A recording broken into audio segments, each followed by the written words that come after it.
Welcome to a place where the darkness of secrets and the blinding light of truth collide.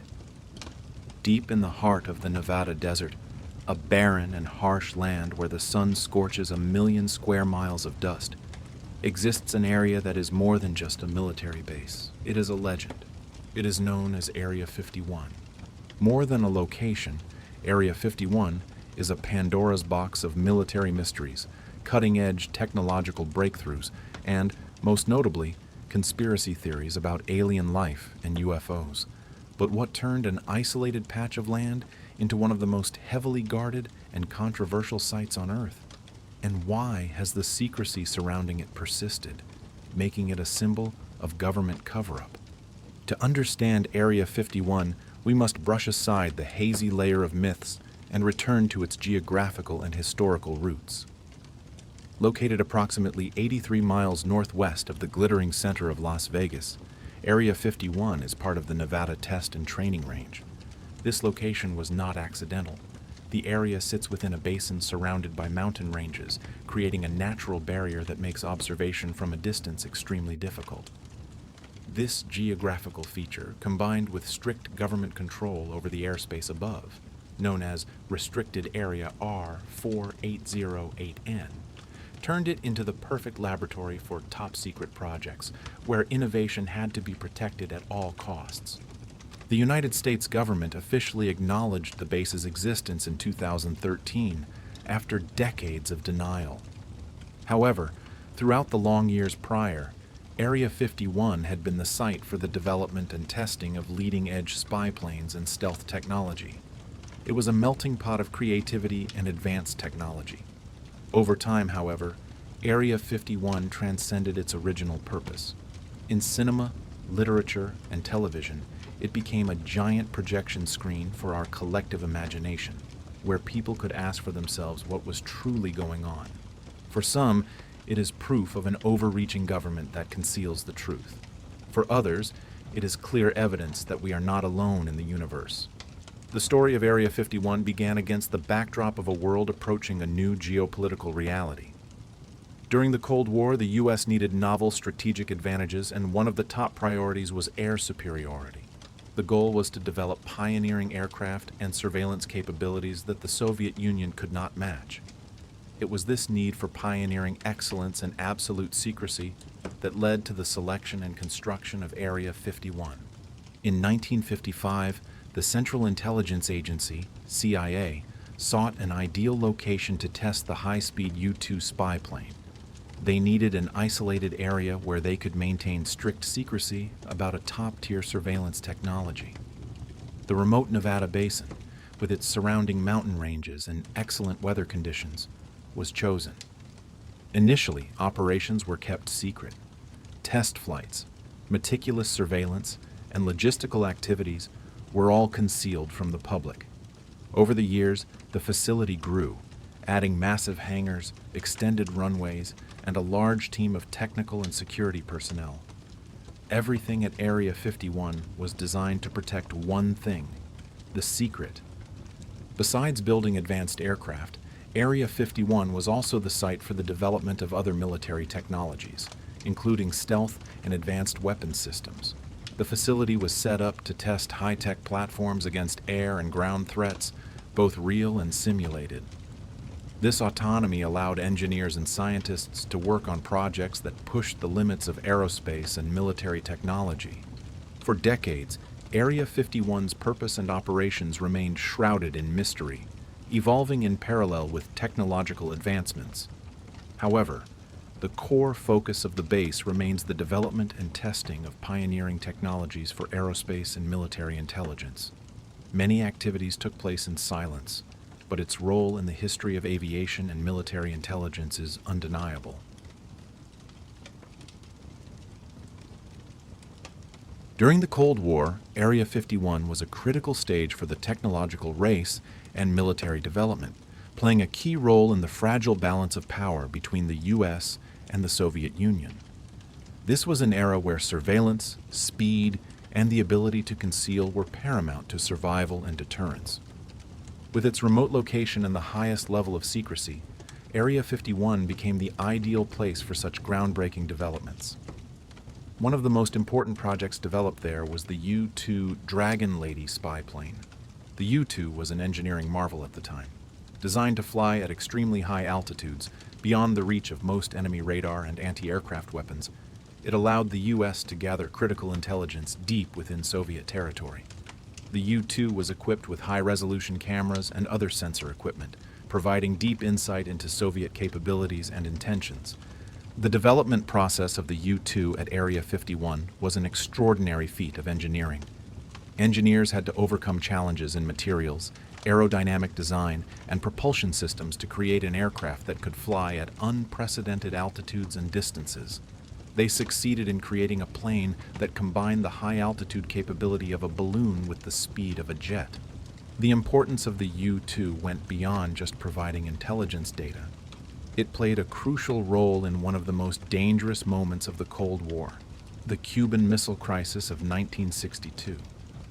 Reconnaissance photos taken by the U-2 over Cuba provided irrefutable evidence that the Soviet Union was installing nuclear missiles there, leading to a confrontation that nearly ignited a global nuclear war.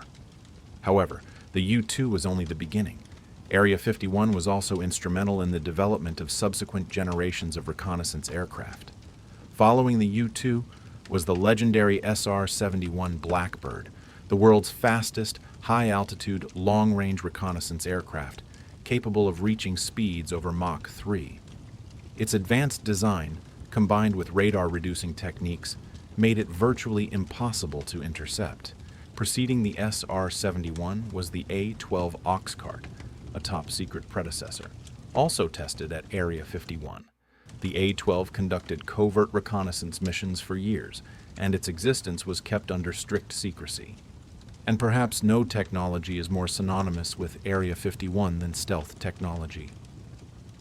The base was the site for the development and testing of the F-117 Nighthawk, the world's first operational stealth fighter jet.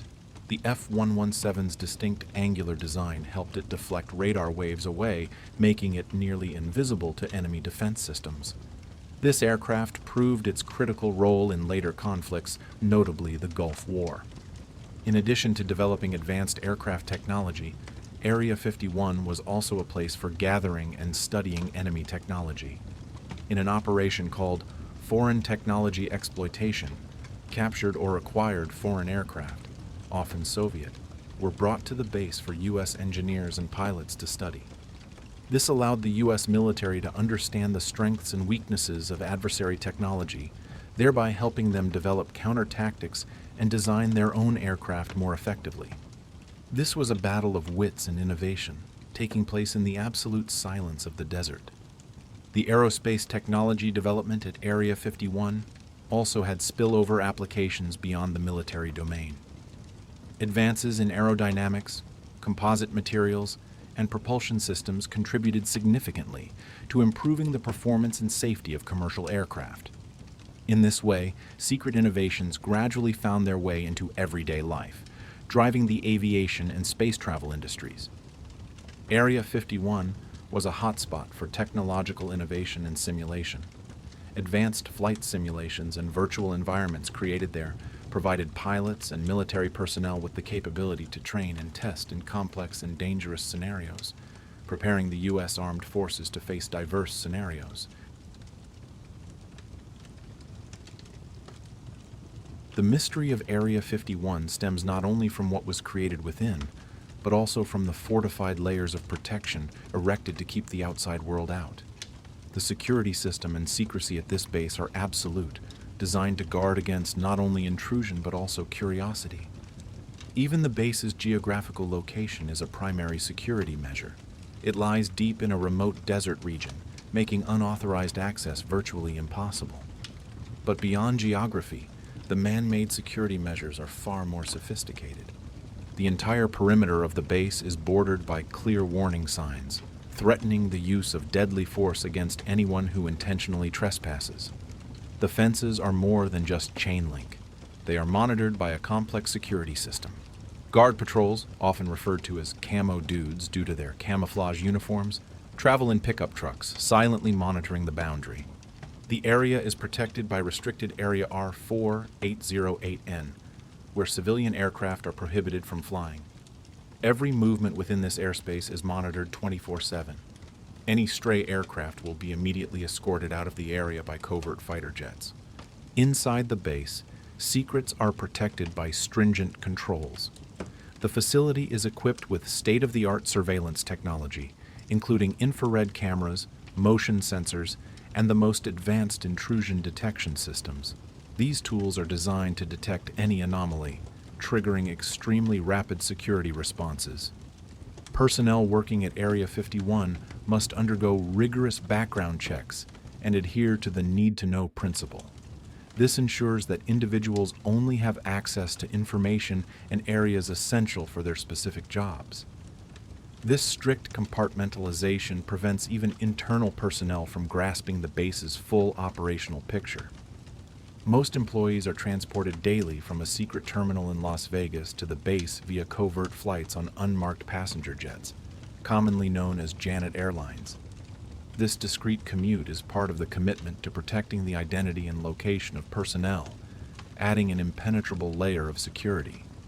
It is this dense secrecy and prolonged denial that gave birth to the world's most famous conspiracy theories.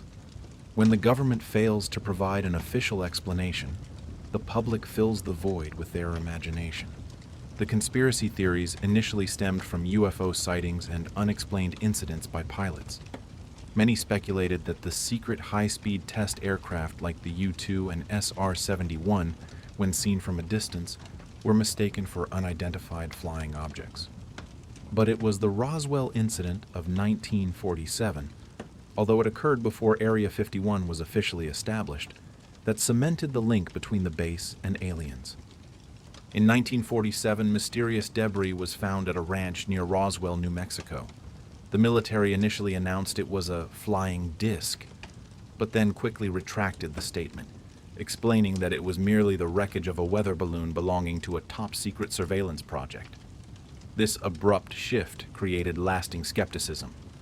Conspiracy theorists believed the debris belonged to a crashed alien spacecraft, and the alien beings were taken to a secret facility for study. Over time, Area 51 became the rumored location for the storage of alien technology and even the bodies of extraterrestrials. The connection between Roswell and Area 51 was reinforced by the accounts of several individuals who claimed to have worked at the base.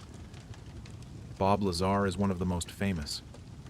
In 1989, he publicly claimed on television that he had worked at an area called S4 near Area 51, where he was involved in reverse engineering alien spacecraft technology.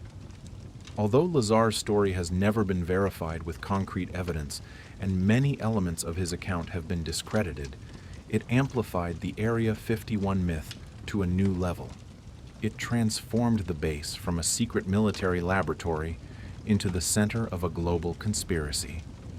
These stories, fueled by the government's lack of transparency, have created a deep cultural fascination, blurring the lines between fact and fiction. This is not just about stealth aircraft, but about the fundamental question: is the government concealing evidence of extraterrestrial life? Over the decades, Area 51 has transformed from a top-secret military facility into a global cultural phenomenon. It is not just a location, it is an encoded symbol representing everything we do not know or are not allowed to know. The cultural legacy of Area 51 is built on the intersection of science fiction and advanced technology. From Hollywood blockbusters to conspiracy theory television shows, the story of this forbidden zone has permeated our collective subconscious, fueling a burgeoning UFO tourism industry around nearby desert towns like Rachel, Nevada. The government's official acknowledgement in 2013, confirming the base's existence but only as an aircraft testing facility, reduced some of the mystery.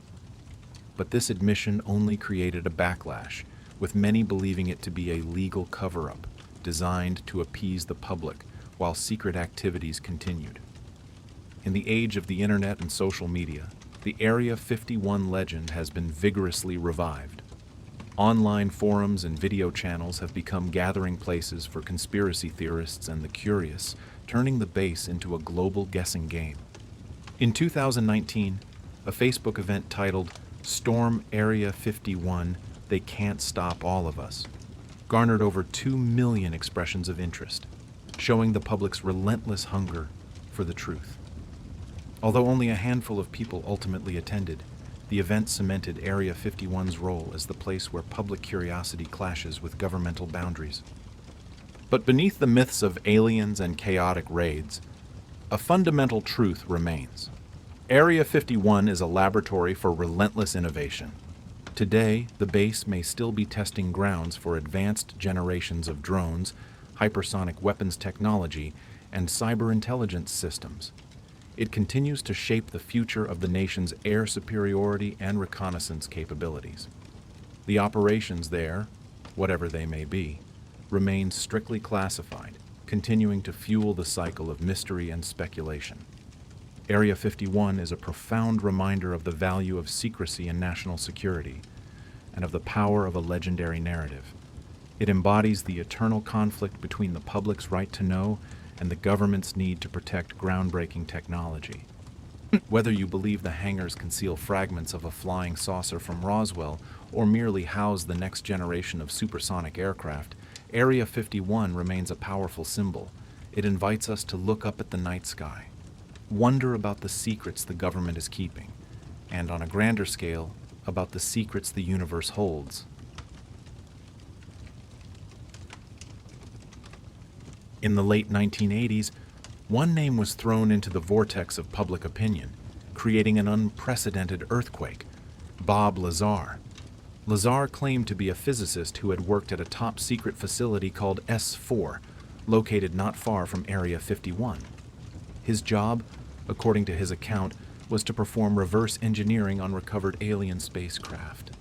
Imagine this: an ordinary man claiming to have touched technology not belonging to Earth. Lazar described things that went beyond the human imagination at the time. Anti-gravity technology, flying discs with shapes and designs that could not be human-made, and materials that had never been synthesized.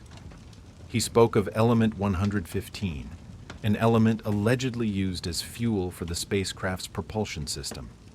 Under scientific scrutiny, this element, later confirmed as moscovium, was only synthesized many years after Lazar made his statement.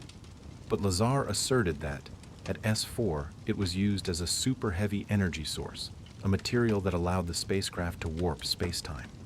Lazar was not seeking fame. He was seeking confirmation of what he had seen.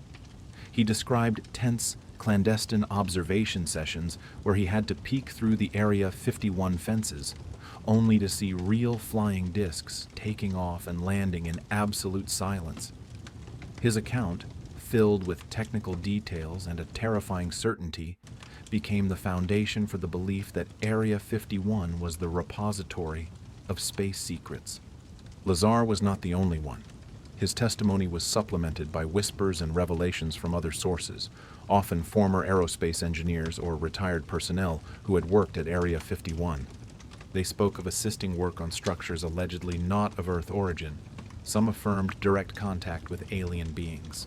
These stories often described entities with strange shapes, large eyes, and big heads, the classic image that pop culture later adopted. The stories surrounding this technology shared one common point: it surpassed everything humanity could create at the time. The technology was allegedly focused on researching and developing advanced propulsion systems and space travel capabilities. But these accounts, however captivating, always came with a caveat: be skeptical. The flip side of these testimonies is the lack of verifiable physical evidence. Skeptics point out that the stories about aliens could be part of a disinformation campaign created by the government or military. The purpose? To distract the public from the true secret operations taking place at the base, such as developing advanced spy planes during the Cold War.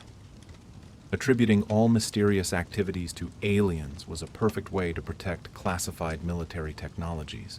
Area 51 is a mirror reflecting the human desire for understanding and exploration.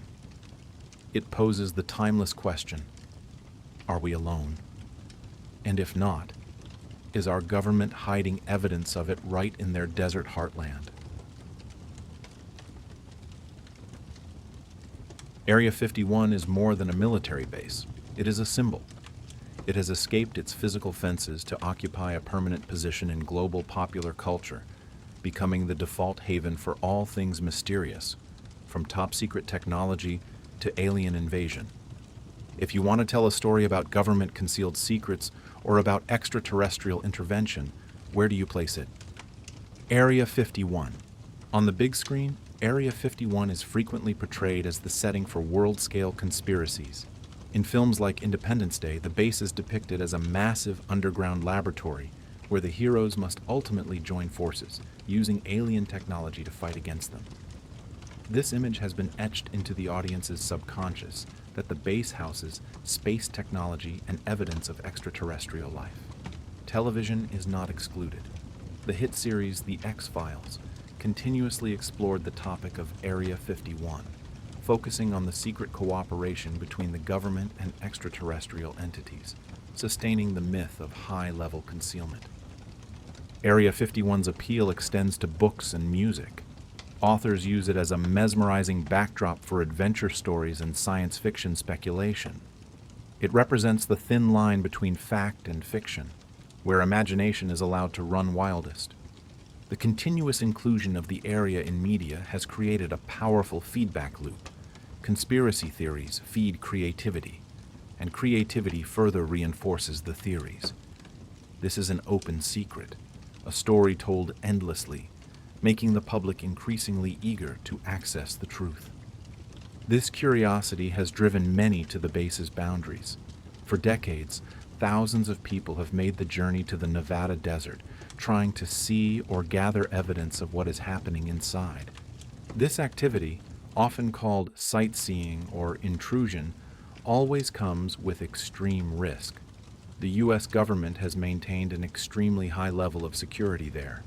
Anyone crossing the boundary will face severe penalties, from huge fines, imprisonment, and in some cases, the use of deadly force from the security team known as the Camo Dudes. Enthusiasts often seek vantage points on nearby hills, using binoculars and long-range cameras to catch any unusual movement. They report seeing mysterious lights, aircraft with shapes unlike any they know, often explained as top-secret military reconnaissance planes. Of course, these observations are easily misinterpreted.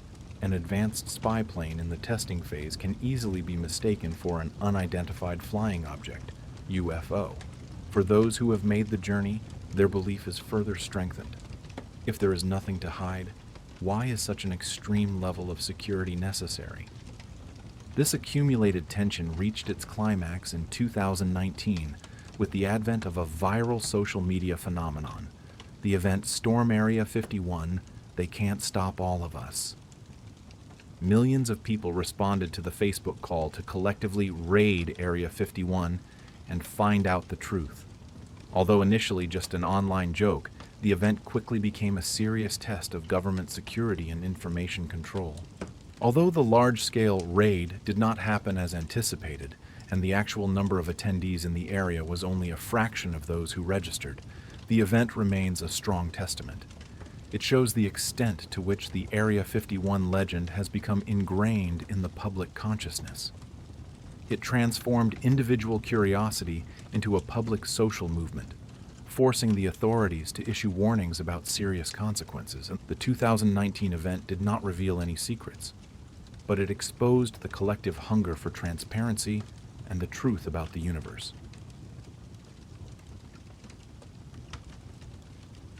For decades, Area 51 maintained its status as an information black hole, but over time, even the most fortified wall of secrecy began to crack, revealing rare snippets of information about the actual activities that took place there. The truth, as always, is far more complex than the legend. A significant turning point occurred in 2013 when the Central Intelligence Agency, CIA, officially declassified several documents. For the first time, the U.S. government publicly acknowledged the existence and true purpose of the base near Groom Lake. However, this truth had nothing to do with aliens. The CIA revealed that Area 51, throughout the Cold War era, was used to develop and test top-secret spy plane programs. Specifically, these were high-altitude reconnaissance aircraft projects like the U-2 and the SR-71 Blackbird. The purpose of maintaining absolute secrecy about the base was to conceal these programs from the Soviet Union. It was the testing of these aircraft, with their groundbreaking shapes and flying capabilities at high altitudes, that caused many UFO reports in the 1950s and 1960s. This declassified truth shed light on a large part of the mysterious veil. Many early UFO phenomena in the area could be rationally explained by the public and even civilian pilots seeing man-made aircraft that they simply could not identify because they were completely different from anything that previously existed. Despite the CIA providing an official explanation, enthusiasts and conspiracy theorists still believe that activities at Area 51 have gone far beyond conventional aerospace technology. They propose theories about technologies with the potential to transform the future of humanity. Advanced propulsion systems. This hypothesis suggests that Area 51 is still researching types of engines beyond conventional jets, such as nuclear thermal propulsion or even more theoretical concepts like warp drives.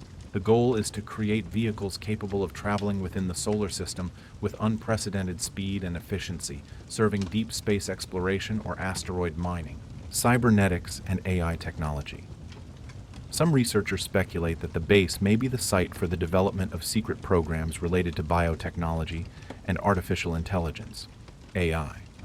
These projects could include enhancing human performance through next-generation exoskeletons or brain-computer interfaces for advanced military applications. These speculations highlight the belief that, even without aliens, Area 51 remains the center of technological breakthroughs that could shape our future. The Area 51 legend was reignited in recent years, particularly following the appearance of Bob Lazar and filmmaker Jeremy Corbell on popular podcasts like The Joe Rogan Experience. Lazar reasserted his story about working at S4 and reverse engineering alien spacecraft using element 115 as a power source. Corbell, who made a documentary about Lazar, acted as an advocate, emphasizing that even though Lazar's story is controversial, it forced the government to question secret programs and advanced technology. Although the scientific community continues to express deep skepticism about the authenticity of Lazar's account, for example, moscovium, element 115, is highly unstable and cannot be used as propulsion fuel as he described. Their appearances created a new wave of interest in extraterrestrial technology and government cover-ups. Area 51 remains a powerful symbol. It is the place where government-disclosed truth and the most extraordinary rumors collide, leaving an ambiguous space where our imagination is allowed to exist.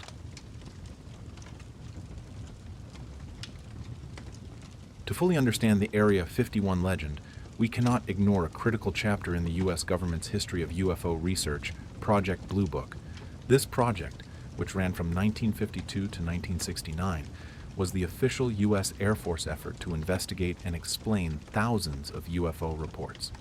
The goal was to determine whether UFOs posed a threat to national security and whether any advanced technology could be exploited. During its years of operation, Blue Book collected thousands of UFO sighting cases. The majority were explained as natural phenomena, conventional aircraft, or astronomical misidentifications. However, a small percentage of cases remained unexplained, which continued to fuel public interest. Conspiracy theorists argue that Area 51 was the central repository for the secrets that Blue Book could not publicly explain. They speculate that any UFO case too credible or involving extraterrestrial technology was secretly transferred to Area 51 for study. However, the declassified Blue Book documents do not provide any concrete evidence of a direct link between this project and Area 51, especially concerning the storage of extraterrestrial artifacts. This reinforces the official view that during that time, Area 51 focused on testing top-secret human-made aerospace technologies. Project Blue Book was closed with the conclusion that there was no evidence that UFOs represented extraterrestrial technology or posed a threat. But for believers, this sudden closure only heightened the suspicion that the truth had been covered up at the highest level. After all the accounts, the declassified documents, and the thrilling hypotheses, the core question remains: are there aliens or extraterrestrial technology at Area 51? From a scientific and public evidence standpoint, the answer is still no. Public evidence. There is no verified physical, scientific evidence to suggest that extraterrestrial life has ever been to Area 51. Detailed accounts from witnesses, though fascinating, lack independent confirmation and tangible proof.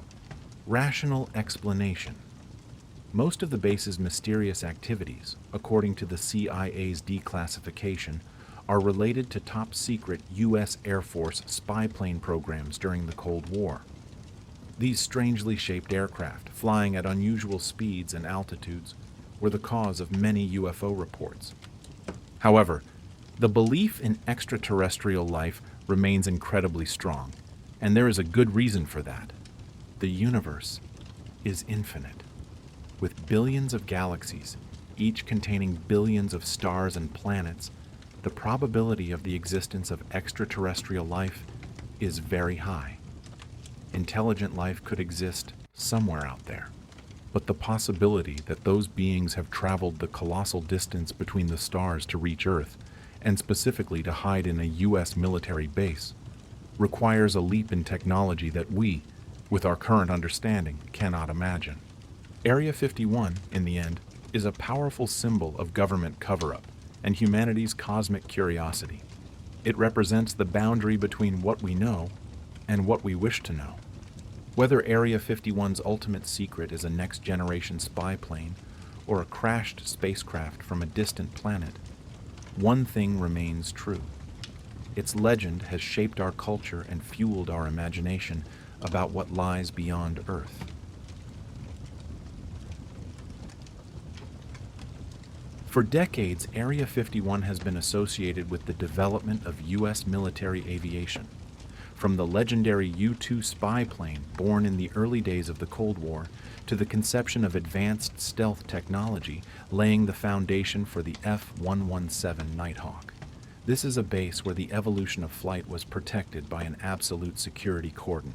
But the spotlight on Area 51 did not come from man-made supersonic aircraft, but from unidentified light points, the UFOs. Hundreds of reports of flying objects that adhere to no known laws of physics have been recorded around this airspace. Skeptics argue that these events are merely misinterpretations of unannounced prototypes or test technology. A top-secret test project with superior maneuverability compared to contemporary aircraft could easily be mistaken for an alien visitor. However, the weight of the extraterrestrial hypothesis cannot be ignored. This theory posits that the research being conducted at Area 51 is not on Earth origin technology, but on artifacts and technology recovered from other civilizations. Roswell, 1947. This famous incident is considered the foundational evidence for this hypothesis, when a flying object allegedly crashed in New Mexico, and its fragments were secretly transported to this base. From there arose a concept that captivated both the scientific community and the public: reverse engineering. Imagine government engineers and scientists trying to decipher a machine whose operational principles contradict every law of physics we have ever known. This is a race of intellect, aiming to grasp the technology from a civilization that is thousands of light years ahead of us. Concepts like anti-gravity, fuel-less propulsion systems, or infinite energy sources all fall within the scope of this top-secret investigation. The technology is so advanced that, to us today, it is almost a form of scientific magic.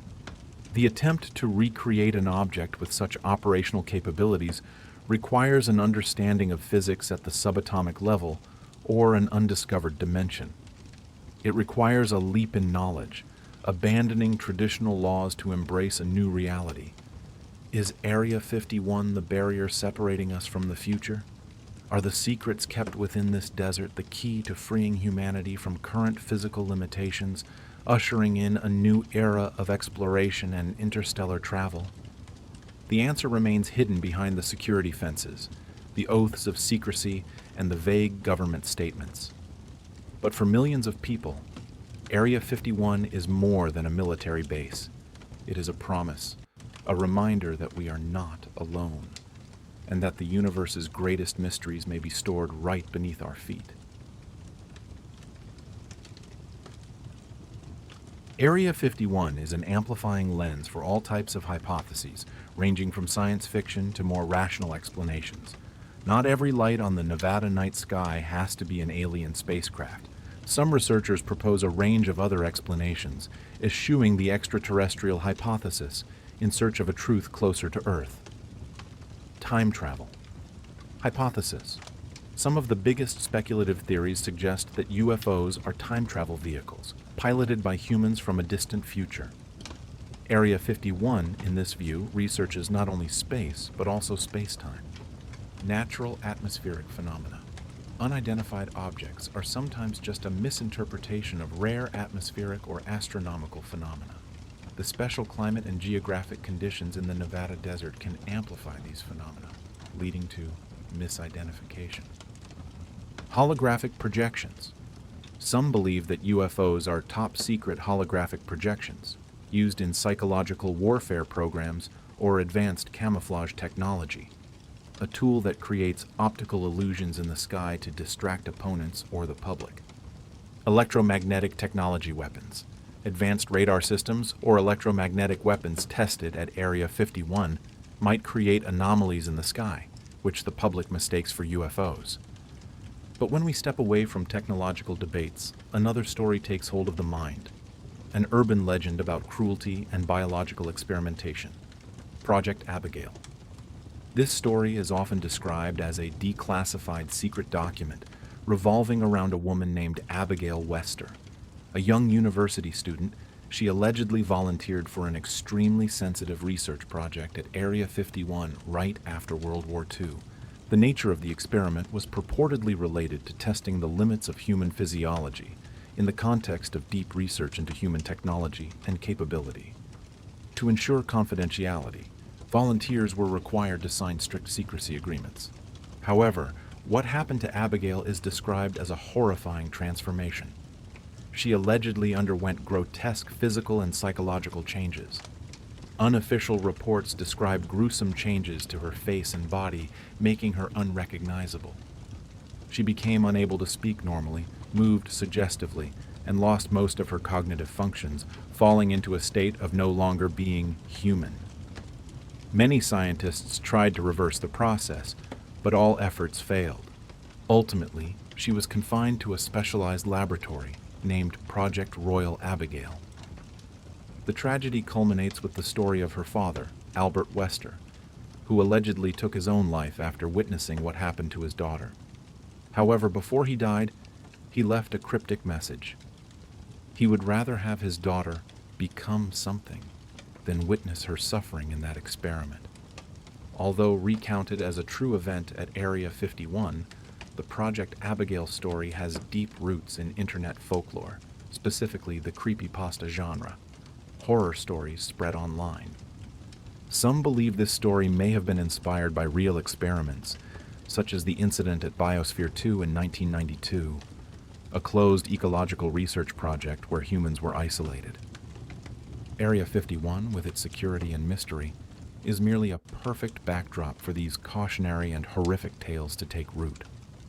Whether fact or legend, Project Abigail has become a symbol of the fear of the government secretly conducting mad experiments without oversight, in a place where no one can hear the cries for help.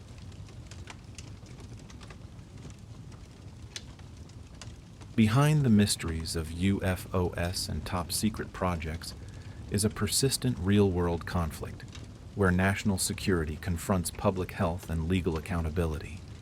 One of the most famous legal challenges related to Area 51 is the lawsuit by former base employees in the 1990s. They claim to have been exposed to toxic chemicals and hazardous waste during waste burning and base operations. This lawsuit highlighted the conflict between the government's need for supreme secrecy and its obligation to protect the health and safety of its citizens. In this context, the U.S. government employed a powerful legal tool, the state secrets privilege. This privilege allows the government to prevent the disclosure of evidence in a lawsuit if publicizing that information could harm national security. It created a nearly insurmountable barrier, preventing those seeking transparency from proving their claims in court. The consequences of decades of military activities and testing have posed serious threats to the Nevada desert environment. Area 51, located in a harsh desert ecosystem, is home to unique species of plants and animals.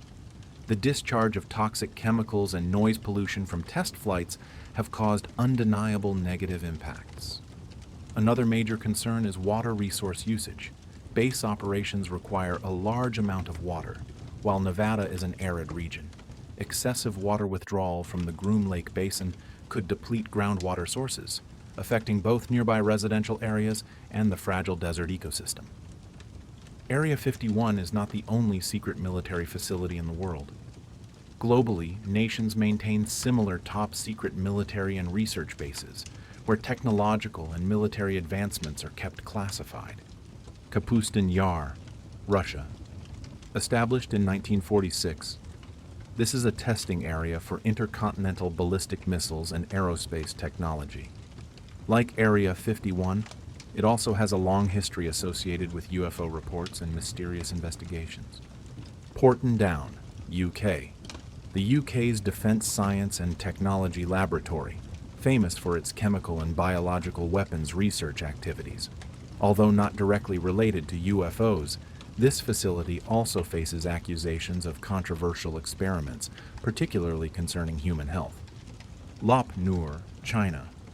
Once a nuclear test site, this facility now focuses on missile and space technology research.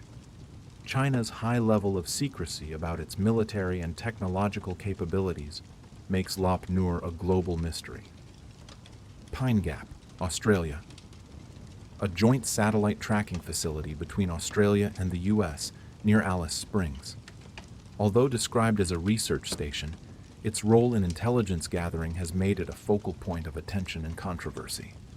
Dimona, Israel. Located in the Negev Desert, believed to be the center of Israel's nuclear program. This is a military and research facility, strictly guarded and rarely publicized. These bases, whether in Nevada or deep in the Gobi Desert, illustrate one reality. Governments all have their hidden corners, where the most important breakthroughs and secrets are concealed from the public eye, raising questions about the boundary between security and the necessary transparency in a democratic society. Area 51 is not just a top-secret military location. It has become a cultural phenomenon, a magnet drawing truth seekers and believers in science fiction.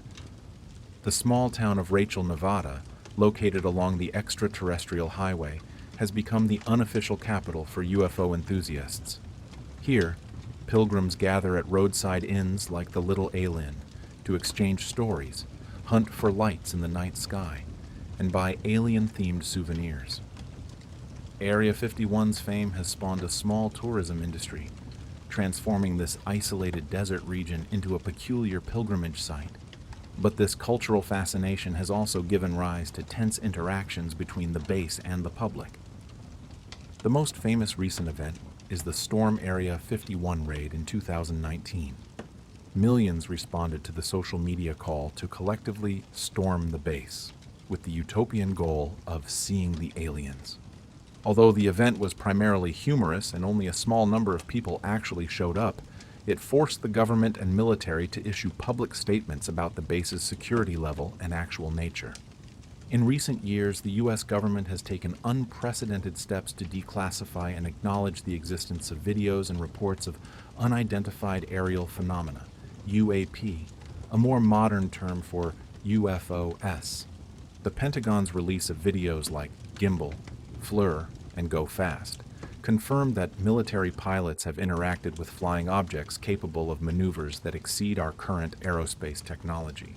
While these videos do not confirm extraterrestrial origin, they pose a major challenge to our understanding of physics and flight technology. This transparency, whether driven by public pressure or the need to identify potential military threats, has reshaped the dialogue about Area 51. Although Area 51 is shrouded in mystery, the work conducted there has clear impacts on the surrounding communities. The expansion of the base and the restricted airspace have affected the land use and resources of individuals and indigenous groups. Environmental and civil rights groups continue to fight to demand government transparency and accountability for the environmental and health damages caused by testing activities. Area 51 is a reminder that in a world of advanced technology and instant information, there are still gray areas of state secrets. It is a place where the line between scientific truth and urban mythology is blurred. Whether you believe it is the hiding place for anti-gravity technology, the testing ground for the next generation of stealth aircraft, or just a cautionary horror story about government power, Area 51 continues to hold its position as a great symbol of humanity's endless curiosity.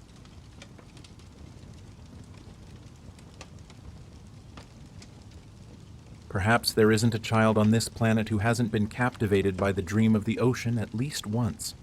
The hunts for glittering treasures at the seabed, the ancient curses of the tide, and above all, the desire to discover new lands. The century of geographical discoveries has gradually filled in the names of almost every region on the map. We thought that the great adventures, where truth was thinner than fog, were over. But somewhere out there, I am certain, there are still lands that we do not fully understand. Lands lying in the middle of the sea, carrying mysteries beyond human imagination. The wind is strong enough. The sails are set. During the harsh years of the Second World War in the last century, the Pacific Front became the crucible that determined the success or failure of the war. The U.S. Navy, with its mighty forces operating for long periods at sea, faced a vital issue: refueling. And then they found this place, Palmyra Atoll. But today, we won't discuss its strategic role. Instead, we will embark on another exploration, deciphering the eerie mysteries that people still whisper about this place, nicknamed the Isles of Solitude. Palmyra is part of a chain of beautiful islands located off the Pacific Ocean. With an area of merely 12 square kilometers and 14 kilometers of coastline, this place is so beautiful that perhaps it is second only to paradise. Imagine this. It's not far from the Hawaiian Islands, the world-famous tourist paradise. Located in the center of the vast Pacific Ocean, Palmyra is home to over 150 species of coral and countless rich marine life. Beautiful beaches, excellent climate, biodiversity. If properly invested, this would undoubtedly be a fantastic tourist destination. The first person recorded to have discovered Palmyra was Captain Edmund Fanning, author of a memoir detailing his voyages across the vast oceans. He wrote that Palmyra was found in 1798 during a sea voyage to Asia. One evening on the Pacific, the sea was calm and quiet. The weather was completely worry-free. Yet our esteemed captain couldn't close his eyes. This was the third time Fanning had woken up that night. Was it an omen? Was there some force wanting to wake him up, to witness a miracle in the vast ocean? Captain Fanning woke a sailor named Betsy. Together they stayed awake that night. At dawn the next morning, Betsy saw a strange place in the middle of the ocean. But time did not allow it. The ship had to continue its journey. Betsy himself was not sure what he had just seen, but it is believed to be the coral reef, later known as Palmyra Atoll. In his memoir, Captain Fanning also expressed uncertainty about having discovered a new land. He wrote, "We supposed we saw land from the masthead to the southward of King's Shoals, but it was too hazy to be certain. I said that Palmyra is second only to paradise. That is true, but this place is also not much less than a gateway to hell. You would certainly agree with the previous statement if you were to listen to the horrifying and haunting stories surrounding this island over the years. And the first story we will listen to is the legend of the ship Esperanza, an ordinary Spanish colonial merchant ship. It was anchored at Callao, Peru, to undertake a mission that was literally costly, transporting a huge treasure of Inca gold, silver, and diamonds. On January 1st, 1816, Esperanza set sail into the Pacific, heading for the West Indies. In the middle of the vast ocean, the ship suddenly encountered a violent sea storm. Heavily damaged, mentally exhausted, facing imminent danger, was all the crew had to endure. And with a ship full of treasure and a crew who had lost their ability to resist, there was no reason for pirates to ignore this target. A dark fate awaited them. The crew became slaves. The treasure was seized. The Esperanza was sunk shortly after, ending its mission. The pirates and their spoils moved toward Macau. After 43 days drifting on the Pacific, the pirate ship was not much better off than Esperanza. Once again, we witnessed the arrival of an unyielding sea storm.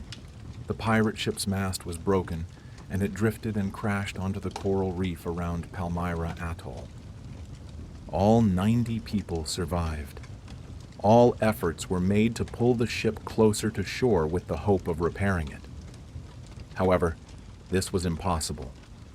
Everyone scattered, running away or leaving to seek opportunities for themselves, except for 10 men who stayed behind.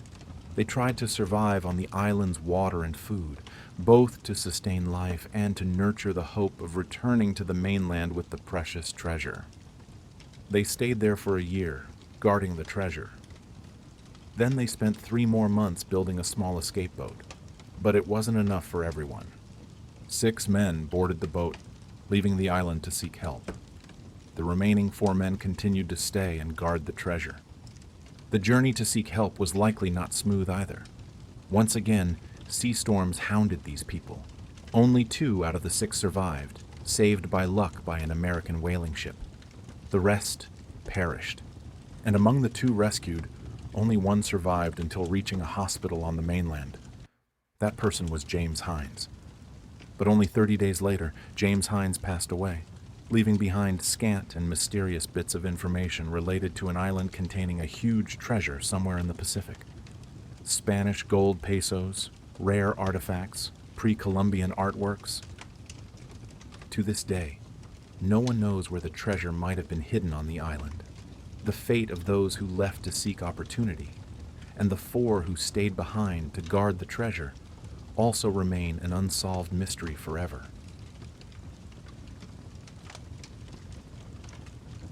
Leaving Palmyra, that distant part of the Pacific, our journey will take you to another place. An island where merely looking at the images will send a chill down your spine. Look at these images. I bet you've never seen so many snakes in one place, have you? If anyone has a soaring culinary soul, please stop now before it's too late, because most of these are among the most venomous snakes in the world. And with a height of 206 meters above sea level, along with a temperate climate and rich vegetation, Ilha da Queimada Grande, also known as Snake Island, is nothing short of paradise for a cold-blooded reptile like a snake. With an area of just 43 hectares, this island is home to millions of snakes.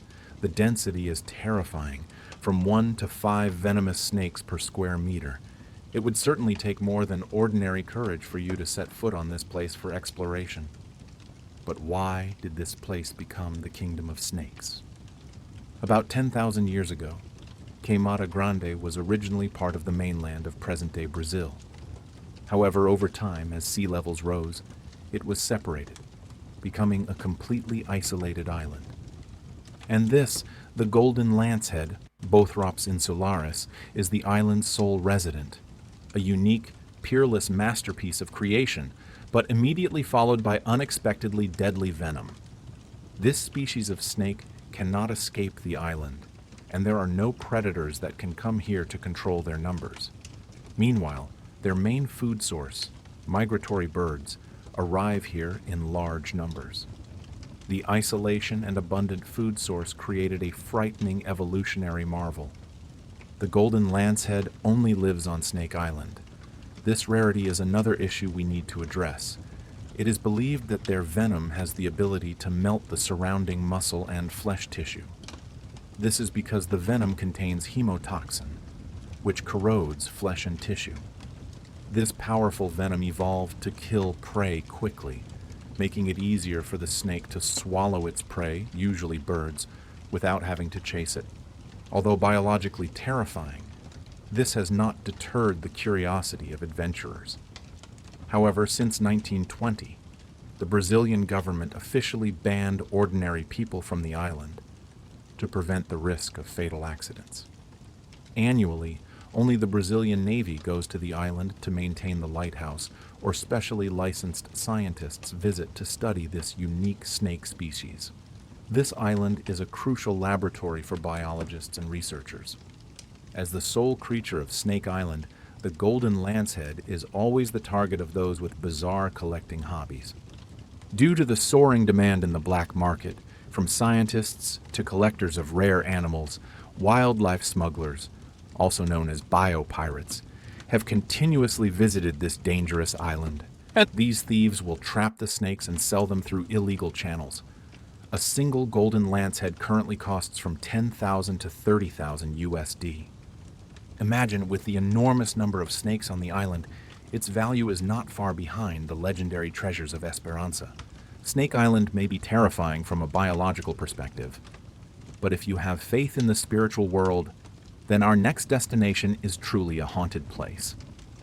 We will leave Brazil, cross the Atlantic Ocean to Italy, and discover the place nicknamed the Land of Souls, Poveglia.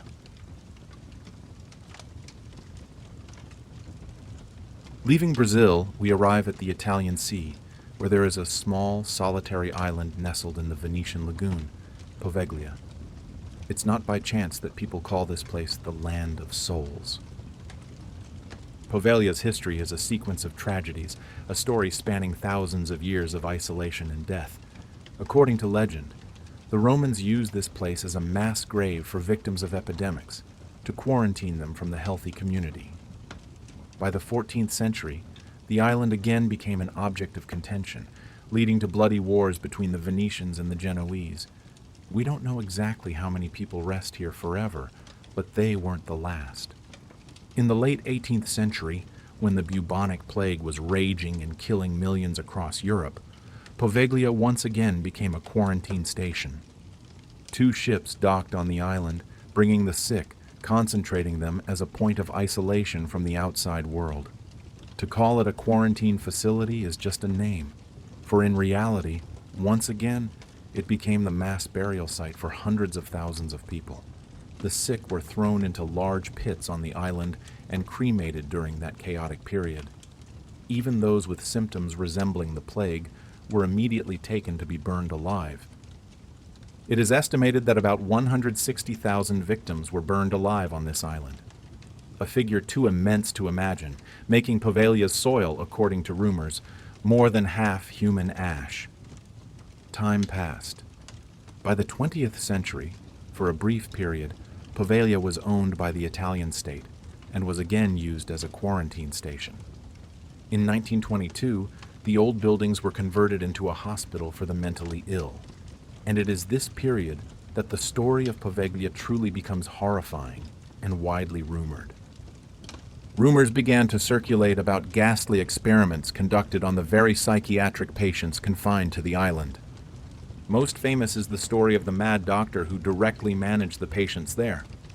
He found every way to torture and experiment on his patients under the guise of seeking a cure for their mental illness. This wicked doctor took patients up to the bell tower itself and performed horrible lobotomies, using primitive hammer and chisel and hand drills. It was nothing short of dissection and inhumane experimentation. A few years after committing his atrocious acts, he began to go mad, constantly seeing ghostly spirits on Poveglia Island. He climbed the bell tower and jumped down, but he did not die immediately. According to witnesses, the doctor lay writhing on the ground in pain. A mist came from nowhere and choked him until he passed away, not long after. In 1968, the hospital closed. The island was sold to a private buyer. The poor owner of this island only lived there for a short time before abandoning the place.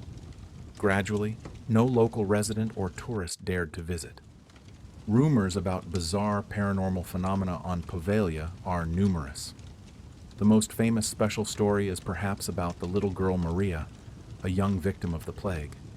Maria was forced to leave her parents, brought to live at the outbreak site, and perished on this island. Many people from Poveglia claim they have seen the silhouette of a little girl crying, looking toward her hometown of Mestre. In 2009, once again, Poveglia was mentioned as one of the most frightening places on the planet. Paranormal investigation reality TV shows came here and reported on truly unexplainable anomalous phenomena. The host, Zach Boggins, even claimed to have been possessed by a dark entity. The most haunting thing, at night, when approaching the island, people can still hear the sound of a bell, even though no one lives on this land of the dead. Finally, in 2014, the island was sold for over £400,000 to an Italian businessman, Luigi Brugnaro. Although the new owner of the island said he wants to use it for public purposes, it remains uncertain whether, after all the horrific stories about the island, anyone would be brave enough to come and use the public services he built. Leaving Italy, our next destination will be the loneliest land on Earth.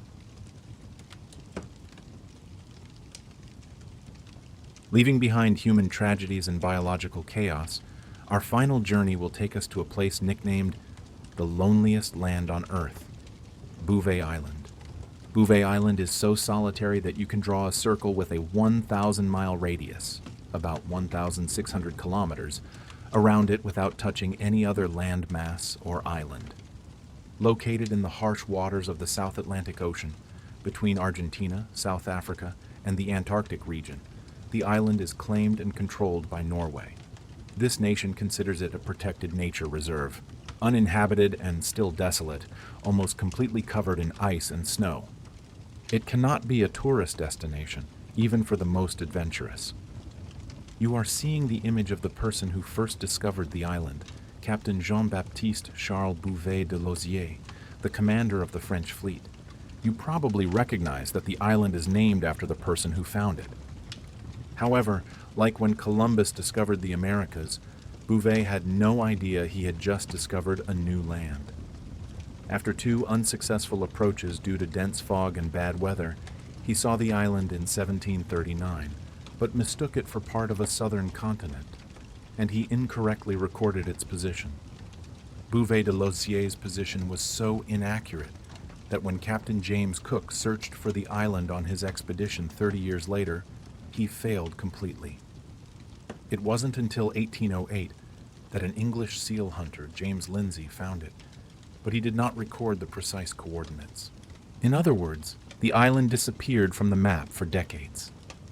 Bouvet is not a ghost island, but its solitude, fog, and ice turned it into a geographical phantom for over a century. In 1964, another mysterious story earned the island the nickname Ghost Island. A South African expedition visited and discovered an abandoned lifeboat on the west coast. The boat was believed to be from a ship that had sunk nearby. However, there were no traces of a shipwreck or any human bodies around.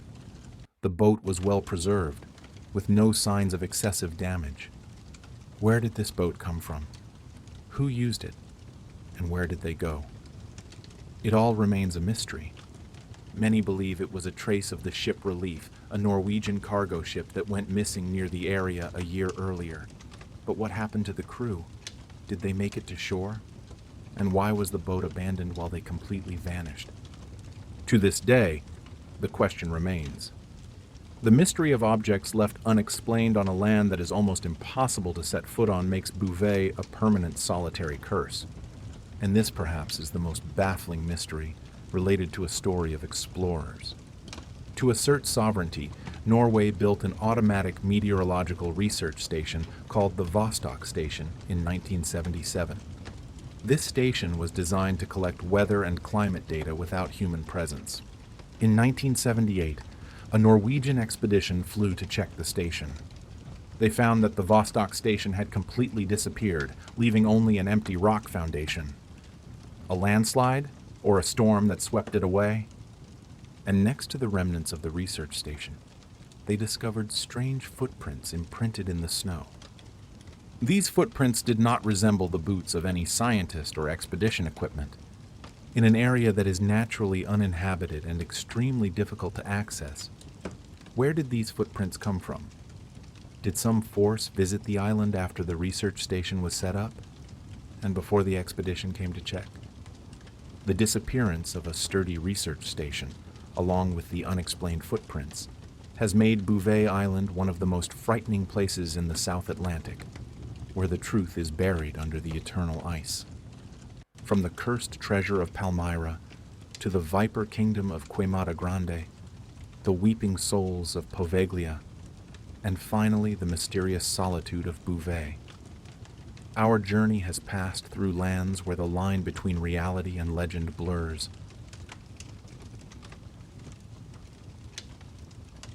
Next, we will start at a place nicknamed the world's loneliest island, a small icy speck, lost amidst the harsh vastness of the Southern Ocean. That is Bouvet Island. In 1772, the British explorer James Cook set sail from South Africa. He carried an ambitious goal: to find a ghost island that his colleague, Jean-Baptiste Charles Bouvet de Lozier, claimed to have seen and marked the coordinates of 54 degrees south, 11 degrees east, a distant, almost unreachable place. But Cook's voyage ended in disappointment. Where Bouvet marked, there was absolutely nothing, not an inch of dry land. Cook believed his predecessor had mistaken a giant floating ice pinnacle for land. From then on, Bouvet sank into oblivion, remaining just a legend, a place known by the cold moniker, the loneliest island. Over the centuries, like every newly confirmed land, Bouvet attracted curious explorers. But it wasn't until 1964 that the true mystery began. A Norwegian expedition, led by researcher Finn Krogh Olsen, landed on the island. They used a helicopter from the Royal Navy ship SMS Protector to approach. Their main mission was to survey the geological changes after a volcanic eruption 10 years prior. But what they found was not lava or volcanic rock. It was an object that absolutely did not belong there. Lying alone, stranded on a small swamp far from the coast, was a lifeboat. Beside it was a single oar, an old tattered boat, a silent testament to a tragedy or an extraordinary survival. Astonishment engulfed the entire team. Bouvet is uninhabited. It is thousands of kilometers from the mainland, not on any trade route. Who crossed the ferocious South Atlantic in such a small boat? Where did it come from? And most importantly, where is the person? The entire expedition worked to search, scanning the entire island, only finding moss, lichens, seals, and colonies of penguins. No other signs of humans. The island remained an icy, desolate realm. The boat just lay there, like a huge, unanswered question mark. But this thrilling story didn't stop there. A few years later, another expedition returned to Bouvet, and they discovered something even more incredible than the lifeboat's initial appearance. The lifeboat had vanished. It disappeared without a trace. There were no signs of transportation or salvage. No ships had passed by. The island was uninhabited. The swamp where it was found was also not easy to pull such a large object out of. Decades passed, and the mystery of the lifeboat remains a cold puzzle, defying all logic. Experts tried to search for reports of missing ships. None. Some suggested it might be a life raft from a sunken whaling or fishing vessel. But no trade route passes through this area for thousands of miles. One account, found in an Oceanographic Institute book, seemed to offer a plausible explanation, at least for the boat's arrival.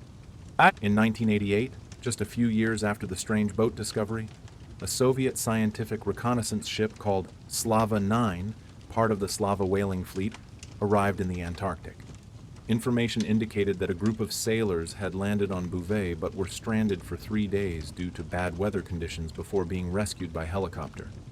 That might explain why a lifeboat was abandoned. but it doesn't explain the biggest mystery. The lifeboat seen in 1964 vanished a few years later. How could a wooden boat disappear from an uninhabited, traceless swamp? This is the chilling truth. Not a single contemporary newspaper reported this mystery. The story of the mysterious man, of the boat without an answer, fell into oblivion. Bouvet returned to its harsh reality. Ice and snow, active volcanoes, and the only residents being seals and penguins. Bouvet is the prologue to our journey, a story of solitude, of unexplainable survival, and of an object that seemed to have dissolved into nothingness by itself, leaving a permanent gap in the annals of exploration.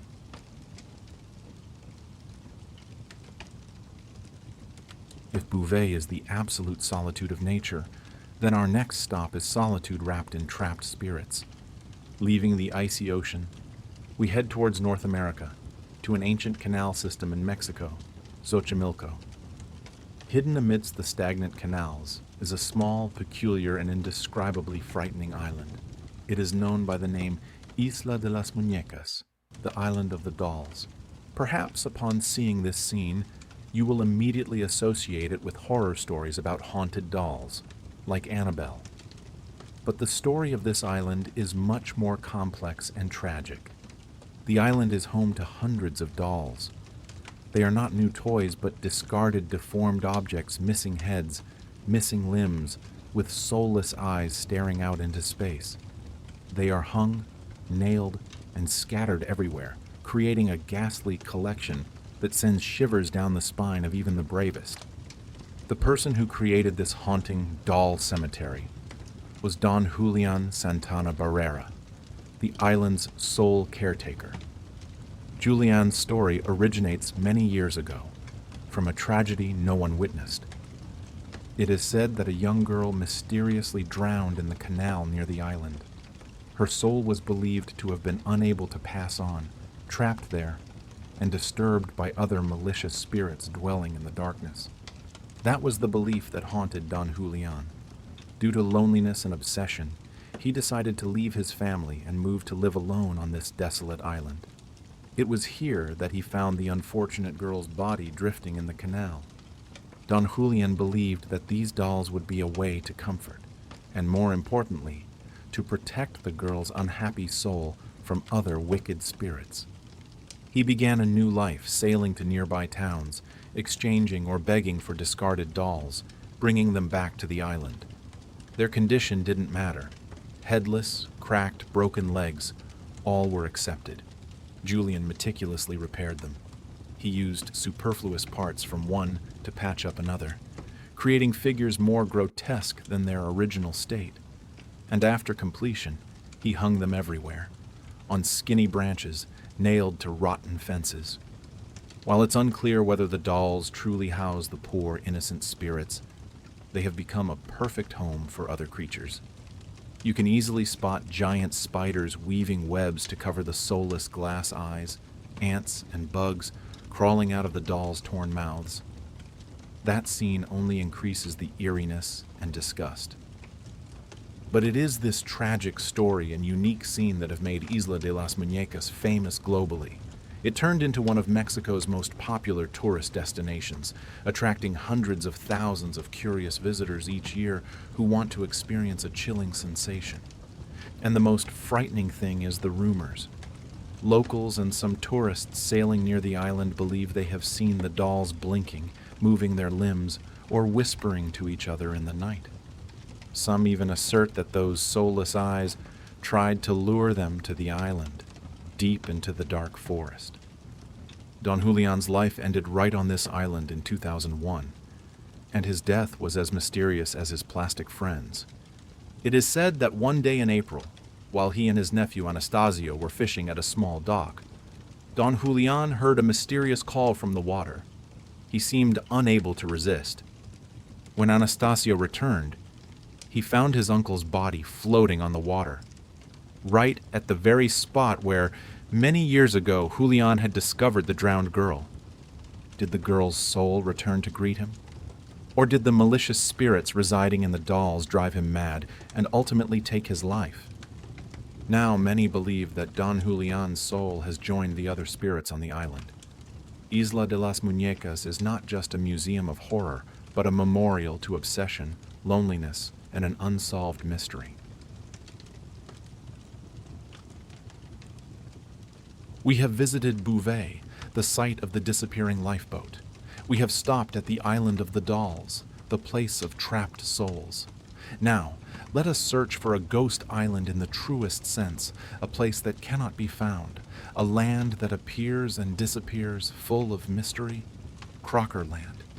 Its name is still on 100-year-old maps, carefully archived at the National Geographic Library of the U.S. Clearly noted, Crocker Land, discovered by Peary, 1906. Who is Peary? That is Robert Edwin Peary, an American explorer with a dream bigger than the icebergs he crossed, to be the first to conquer the North Pole. After being discharged in the summer of 1905, Peary wasted not a second. He left New York on the ship Roosevelt, carrying the hope of turning his dream into reality. But that trip failed. The blizzard was too strong. Provisions ran out. He was forced to return after only a few hundred nautical miles. But Peary was never discouraged. He began seeking sponsors, and the most generous sponsor at the time was George Crocker, a massive railway tycoon. In exchange for this financial support, Peary had to find a new land and name it after Crocker. In 1906, after a long and arduous journey, Peary returned and wrote in his autobiography that he had found a large mountain range off the northern coast of Canada. He kept his promise. Crocker Land was born. In the same year, Peary claimed to have reached the North Pole and was honored as a hero worldwide. But the glory did not last. Right after Peary celebrated his victory, his old friend and expedition companion since 1891, Frederick Cook, countered it. Cook claimed he had set foot on the North Pole 1 year before Peary. This controversy over credit became fierce and loud at the time. To discredit his opponent, Cook dealt a fatal blow. He claimed that Crocker Land did not exist. The public began to be suspicious.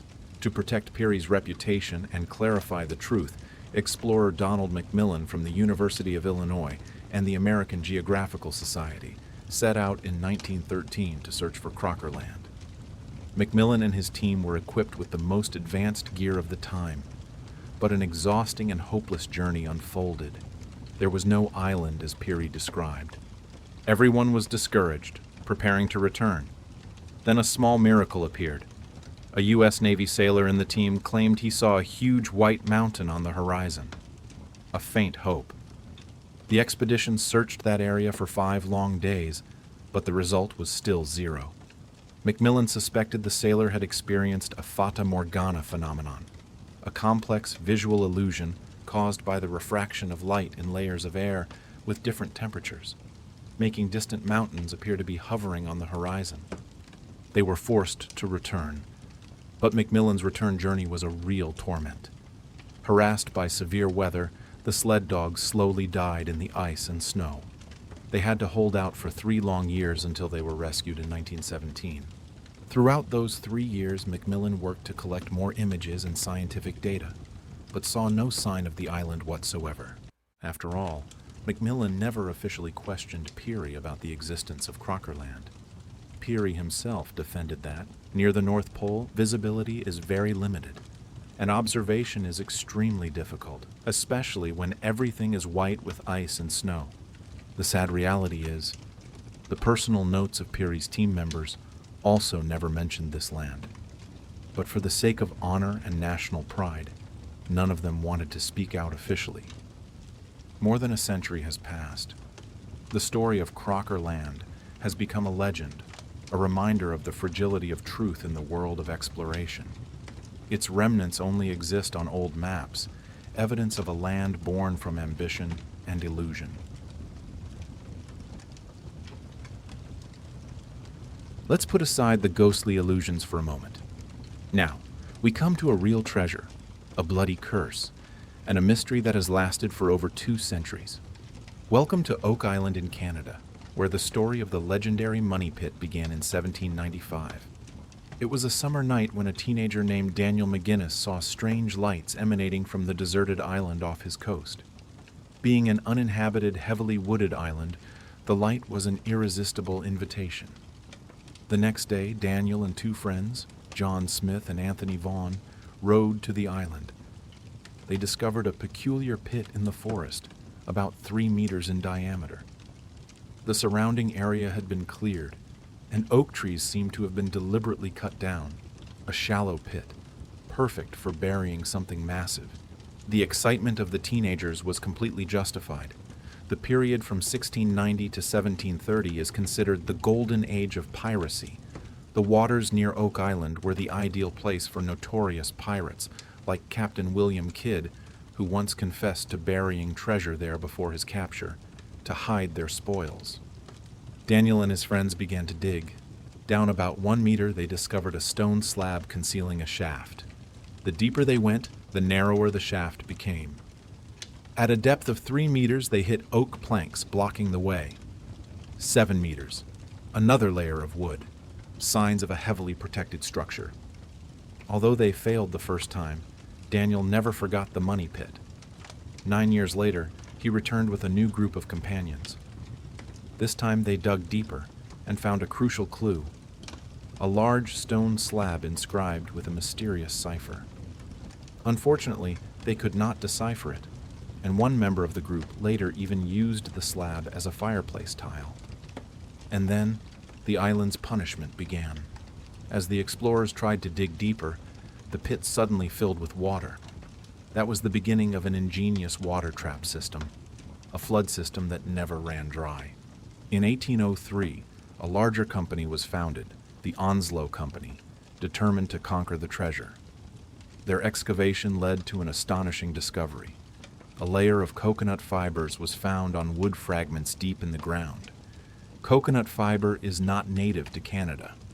This proved that the structure was created by an external force. They dug to a depth of 90 feet, and perhaps they had partially deciphered the mystery from the lost stone slab. Legend says the inscription on the stone carried the chilling message: 40 feet below, 2 million pounds lie buried. But as they neared their goal, water continued to pour in, despite mobilizing pumps. In 1805, the Onslow Company had to abandon the effort due to financial exhaustion. For the next 200 years, treasure hunters flocked there. They drilled, tried to bypass the water flow, but all failed. But the most terrifying thing was not financial failure, but the curse. Beginning in 1861, when the Oak Island Association tried to pump the shaft dry, a boiler exploded, killing one person. This was the first death and a bloody warning. The second tragedy occurred in 1897, when Maynard Kaiser fell off the pulley inside the shaft and died. This cruel fate led many to believe that the treasure was being guarded by ghosts and could only be found after 7 people died in the search. The curse peaked in 1965. Robert Restall, an adventurous man, along with his son and 2 other workers, were overcome by gas and died in the money pit. The death toll in the treasure hunt reached 6. Even a future U.S. President, Franklin D. Roosevelt, participated in the search efforts before taking office. The clues found over the years, ancient coins, pottery fragments, a pirate-era axe, were enough to maintain the belief in the existence of gold. However, despite modern scientific achievements, despite the Treasure Trove Act enacted to regulate the searches, the Oak Island money pit remains an unsolved mystery. It is a testament to a masterpiece of engineering protecting a treasure which has swallowed 6 lives and is still waiting for the 7th to fulfill the curse.